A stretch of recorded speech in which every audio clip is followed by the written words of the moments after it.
Au bout de quelques instants, les messieurs se sont levés pour partir et m'ont fait signe de la main de les suivre.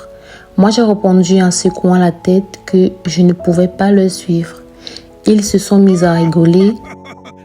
L'un des hommes a fait signe à son garde et son garde m'a pris de force pour m'amener dans la voiture. C'est à cet instant que je me suis rendu compte que ma vie était en danger. Ils m'ont amené dans une sorte de maison et là-bas j'ai retrouvé beaucoup d'autres filles africaines comme moi. Le monsieur qui m'avait amené de force a sorti mon passeport et m'a fait comprendre qu'il venait de m'acheter et que je devais me plier à toutes ses exigences. Voilà comment je suis devenue esclave à Dubaï. Chaque jour, je me faisais abuser et je n'avais aucun moyen de joindre ma famille. Je n'arrêtais de pleurer car je me rendais compte que j'avais fait confiance à quelqu'un qui m'avait finalement trahi.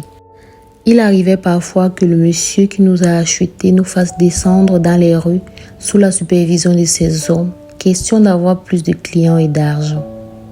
Il fallait se faire beaucoup de clients et avoir beaucoup d'argent à la fin de la soirée pour ne pas se faire frapper ou pour ne pas se faire abuser. C'était le calvaire total car nous n'étions même pas nourris ni vêtus. Nous n'étions que des esclaves à ses yeux. Il nous traitait comme du n'importe quoi et faisait de nous ce qu'il voulait. Même pendant notre période menstruelle, cet homme ne nous laissait pas respirer. Il ne nous donnait aucun répit et nous rappelait tout le temps qu'il nous avait achetés avec de l'argent. Un jour, alors que nous étions dans la rue, concentrés à chercher les clients pour s'en sortir, il y a eu un contrôle de police. Les hommes du monsieur se sont enfuis, nous laissant à notre propre sort. La police nous a demandé nos pièces d'identité que nous n'avions pas et il nous a conduits au poste de police.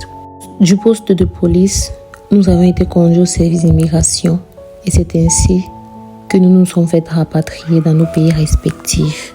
Malheureusement pour moi, je suis sortie de là avec une maladie que je ne pourrai jamais guérir. Aux dernières nouvelles, ma copine vit toujours sa meilleure vie à Dubaï et continue à vendre des filles comme moi.